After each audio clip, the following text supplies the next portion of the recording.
Hey, Tim, it's American Samurai back in another Readers Collection. Today we're looking at the complete Boy King and the Giant Readers Collection.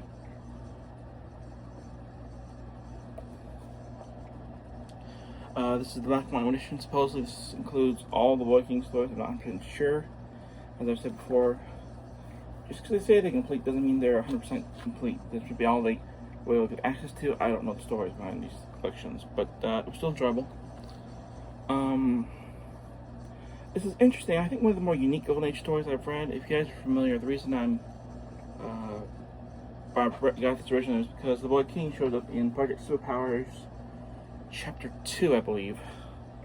Ironically, though, even though he's a hero in his own right, they have him basically as the leader for the sidekick contingents. So basically, all the sidekicks are kind of under his command. I guess it's kind of like Royal Army. He still does have his giant.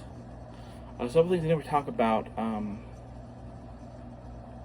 in the comics. I don't know if my comics ever expand on this, but they never explain particularly what happened to his country, because it is broken up, and he basically takes all the survivors to America.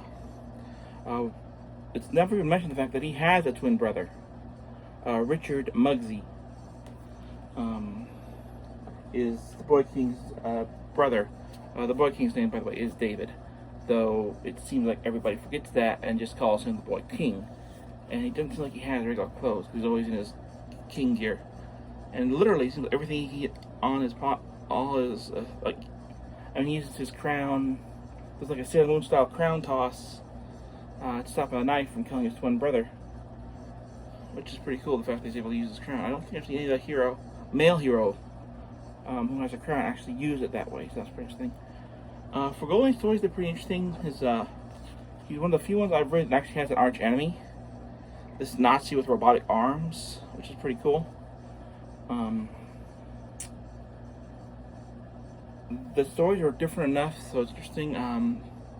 The last story, the giant doesn't really come into play at all. There are a couple stories where the giant isn't actually involved in the story, or has very little to do with the actual story. It's really just the Boy King, his brother, and his brother's gang. But it's really well done. I think the art's pretty good. Let's take a look here at the art. I enjoyed it. I think this is one of the better Golden Age comic stories. I think, surprisingly, even with all the propaganda and everything, I think it holds up very well. I'd say if you're curious about Golden Age heroes, well, the Fighting Yank and Black Terror are always going to be two of my favorites. I think if you're new, I definitely would start with the Boy King. It's a 5 out of 5 for me.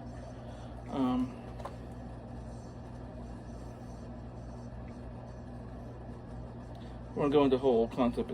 You actually get to see, if you ever wanted to see one of the color stories, you could see the giant fight a Nazi robotic T-Rex.